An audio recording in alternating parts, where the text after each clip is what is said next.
stand upon you, Jesus, our rock.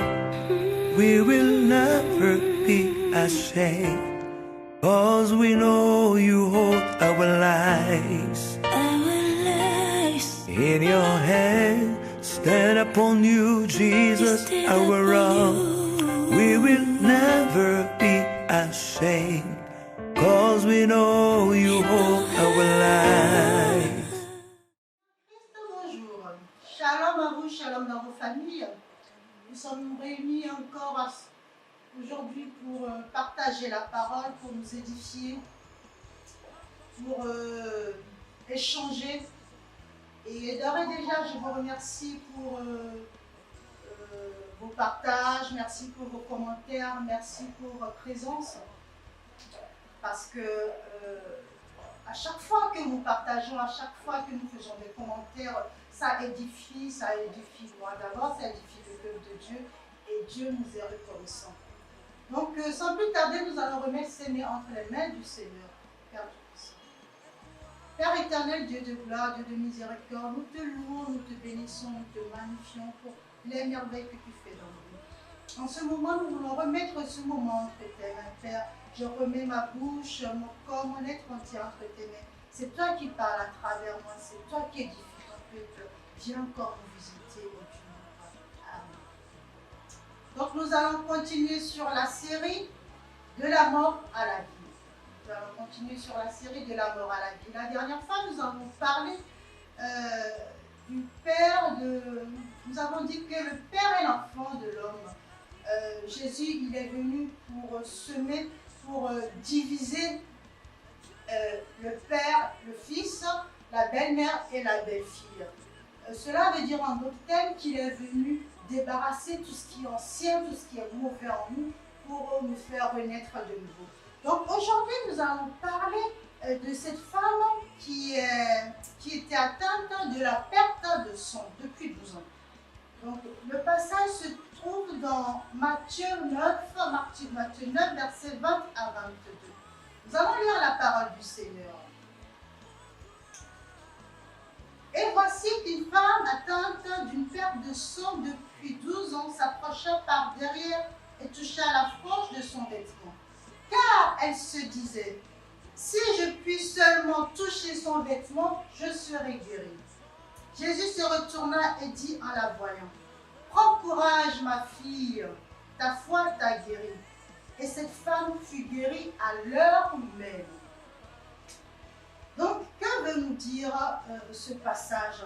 Nous allons d'abord décortiquer un petit peu le chiffre 12. Qu'est-ce que cela veut dire? Nous voyons dans la Bible, on parle plusieurs fois de 12. Il y a les 12 tribus d'Israël. Les apôtres que Jésus allait, quand Jésus allait sur la montagne, il a choisi 12 apôtres. Et par la suite, quand nous venons dans le monde physique, les jeunes, les filles et les garçons à l'âge ado, ils ont une transformation du corps. Les filles ont une certaine maturité, ils acquièrent une certaine maturité. Donc, il y a les menstrues qui arrivent, les seins qui changent, la voix qui change, les garçons ils ont la voix, les chants, voilà. Il y a beaucoup de choses qui changent.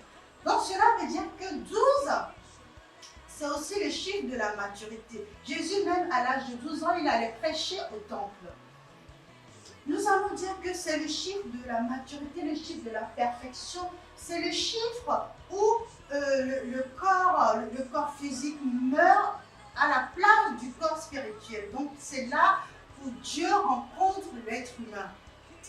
Jean 11, de 9 à 10 nous dit, Jésus disait à ses apôtres, n'y a-t-il pas 12 heures dans le jour? Si quelqu'un marche pendant le jour, il ne trébuche pas parce qu'il voit la lumière de ce monde. Donc déjà à l'âge, au chiffre 12, nous rentrons dans une sorte de lumière, nous rentrons dans une sorte d'air où il y a le spirituel qui prend la place, où il y a une sorte de renaissance, le côté ancien, le côté bébé, le côté enfant, le côté immature qui meurt et qui fait place au côté mature, qui fait place, on monte dans une autre dimension. Donc la Bible nous dit que pendant ces 12 ans, cette femme, elle avait une perte de sang. À l'époque, quand on souffrait de quelque chose comme ça, on était associés, on était rejetés par le peuple parce qu'on se sentait, le peuple disait que c'est une sorte d'impureté. Donc la femme, elle était impure. Donc je suppose qu'à cause de ça, elle n'avait pas d'amis, elle ne devait pas avoir de mari, elle ne devait pas avoir une vie sociable. Elle était seule, isolée chez elle, isolée du monde. Et c'est là que Jésus arrivait. C'est là que l'histoire commence à devenir palpitante. Matthieu 11 à 12 nous dit: le royaume des cieux appartient aux violents. Cette femme, elle était violente. Pourquoi? Parce que quand elle a aperçu Jésus, elle s'est dit: si seulement je pouvais attraper le pan de sa robe, je serais bien. Qui oserait dire ça? Qui oserait penser ça? Déjà, on se dit, ben, ça fait 12 ans que je souffre. À l'heure actuelle, au temps où nous sommes, dès que nous avons un petit souci, on se complaît, on stagne dans la souffrance. On dit, bon, ben, de toute façon, oui, bon, Dieu fera. Oh, mais bon, de toute façon, oui, ça fait des années que ça ne changera rien. Et puis on dit, Dieu fera, Dieu fera, on ne touche pas. Cette femme, elle a osé, cette femme, elle a déjà pensé. Oser poser un acte, ça commence déjà par la pensée. Elle a eu déjà cette pensée positive pour dire, si seulement je puisse toucher le pan de sa robe, je serai guérie. Quand Jésus est arrivé, alors on imagine que cette femme, elle était là, elle slalomait parce qu'il y avait beaucoup de monde, donc elle slalomait entre les gens, elle passait, elle entrepassait, elle poussait les gens, je veux voir Jésus, laissez-moi passer, laissez-moi passer. Et quand elle arrive, alors c'est là que ça devient encore plus palpitant. Quand elle arrive, elle n'est pas passée par devant, elle n'est pas passée par les côtés, mais elle est arrivée par derrière, elle a touché Jésus par derrière. Pourquoi elle a fait ça? Parce que cette femme, elle a compris quelque chose en posant cet acte. La Bible nous dit, venez à moi, vous tous qui êtes fatigués et chargés, je vous donnerai du repos. Cette femme, elle a compris, Matthieu 11, verset 28, elle a compris que si elle pouvait toucher Jésus par derrière, elle lui donnerait son fardeau, sa souffrance, son infirmité. Donc, pourquoi elle a fait ça? Je vous explique. Jésus, quand il est venu, Jésus a porté sa croix par derrière. Avant qu'il soit crucifié, il avait porté sa croix par derrière. Et il y avait Simon de Cyrène qui l'avait aidé, mais il traînait la croix par derrière. Et au moment de la crucifixion, il était cloué sur la croix. Donc la croix était toujours derrière Jésus. Donc Jésus, il est venu pour porter nos croix, pour porter nos souffrances, pour porter nos peines. Donc cette femme, elle a compris cet acte, elle a compris que si moi je touchais Jésus par derrière, Jésus porterait mon infirmité, il porterait mes souffrances, il porterait mes peines. Donc en posant cet acte par derrière, elle a donné ses souffrances à Jésus. Mais en retour, en transfert, elle a reçu la parole divine, elle a reçu la puissance, elle a reçu la guérison. Mais ce qui est de plus important dans tout ça, c'est le salut qu'elle a reçu, le salut, la vie éternelle. Ce n'est pas une petite guérison, elle est guérie, voilà ça. Mais cela veut dire que son nom est inscrit dans le ciel. Elle a reçu la grâce de pouvoir être assis à côté de Jésus-Christ de Nazareth. Et Jésus lui-même lui a donné son pouvoir. Il y a eu un transfert de pouvoir. Donc, cet acte veut tout dire. Alors, cette femme, elle a beaucoup à nous dire. Nous avons beaucoup à apprendre de cette femme. C'est que nous devons, quand nous avons des souffrances, des fois, cette femme, ça fait 12 ans qu'elle a ça, mais des fois, c'est pas de grandes souffrances, des petits maux de tête, des petites choses, on se plaint, on dit, ouais, voilà, je suis abandonnée, on se détourne son regard. Même la messe du dimanche, on ne veut plus y aller parce que, ouais, ben, Jésus ne répond pas, et puis on est là, et puis, s'il vous plaît, arrêtons. Il faut être violent dans le monde chrétien, il faut être violent dans le monde spirituel. Le royaume des cieux appartient. Nous devons suivre l'exemple de cette violente, de cette femme, la violente. On peut aussi l'appeler la violente parce qu'elle est violente. la foi, la foi vient de ce qu'on entend, et ce qu'on entend vient de la parole du Seigneur. Avant d'avoir cette violence, avant d'avoir cette force, nous devons entendre la parole, nous devons être nourris de la parole. C'est la parole qui nous donne cette zèle, c'est la parole qui nous donne cette attitude de violence pour pouvoir recevoir la bénédiction, pour pouvoir être guéri, pour pouvoir nous débarrasser de nos impuretés, de nos péchés. Donc, nous allons tout à l'heure, nous allons prier, nous allons faire un examen de conscience pour voir où est-ce que nous en sommes avec notre démarche avec Dieu. Où est-ce que nous en sommes? Est-ce que nous avons cette violence en nous? Est-ce que nous avons assez la parole? Est-ce que nous sommes assez proches de la parole pour pouvoir avoir du zèle, pour s'accaparer de cette bénédiction? Parce que notre Dieu, lui, il est prêt à nous donner cette bénédiction. Mais est-ce que nous sommes prêts? Jésus, là, il est passé tranquille. Il n'y avait pas d'alarme, il n'y avait pas de pub, il n'y avait pas de micro, il n'y avait pas de haut-parleur. Jésus va passer, ouais, venez vite, venez le voir. Non, il est passé tranquille, incognito. Mais est-ce que tu sauras le reconnaître quand il sera là? Est-ce que tu sauras le reconnaître quand il va passer à côté de toi? Est-ce que tu auras ce zèle pour le courir après, pour arracher ta bénédiction? C'est là le problème. Alléluia. Donc, nous allons faire un examen de conscience. Pendant que je vais chanter, je ne sais pas ce que tu vis en ce moment. Tu vas fermer les yeux, tu rentres en toi-même et tu te poses cette question. Est-ce que je suis comme cette femme? Est-ce que je peux me débarrasser de ce mal, de ce problème dont je souffre pendant des années? Je ne trouve pas de solution. J'ai couru après tous les pasteurs. Ce ne sont pas les pasteurs, ce ne sont pas les hommes de Dieu qui donnent la grâce, la bénédiction, c'est Jésus. Donc, est-ce que moi, en ce moment, je peux me dire, ouais, je vais courir après Jésus pour avoir la bénédiction? Alléluia. Nous allons fermer les yeux pour l'instant. Ferme les amis de conscience. Je sais que tu es là, Esprit Saint.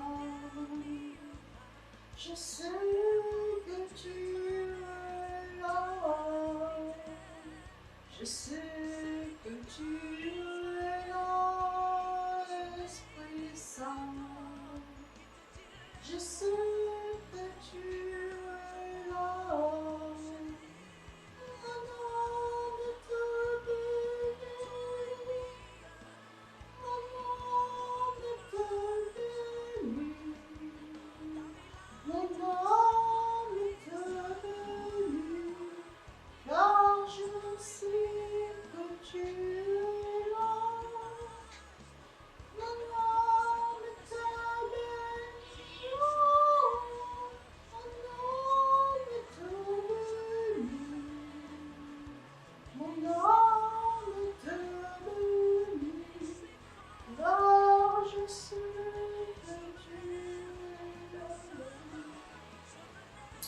Nous allons prier en deux fois.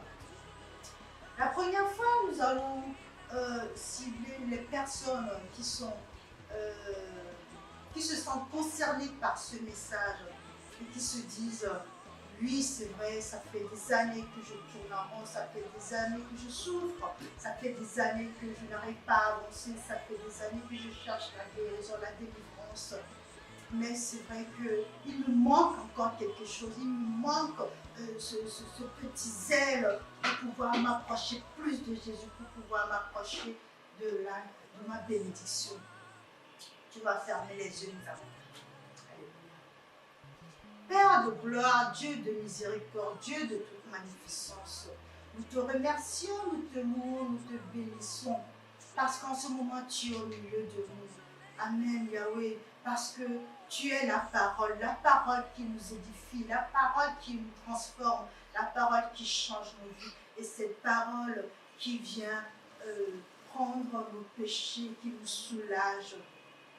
Père éternel, tu as entendu le cœur de chacun, tu as entendu le cri de chacun. Je ne sais pas de quoi ils souffrent, mais toi tu les connais. Père, tu es leur Père.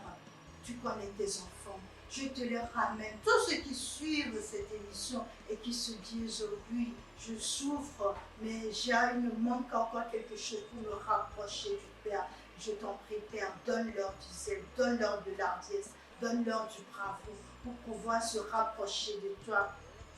Donne-leur cette parole, cette soif de toi pour pouvoir se rapprocher de toi, pour avoir la bénédiction. Père, je suis convaincue qu'en ce moment, tu es en train de m'exaucer et tu es en train de toucher chacun d'entre eux. Je te loue, je te bénis, je te magnifie.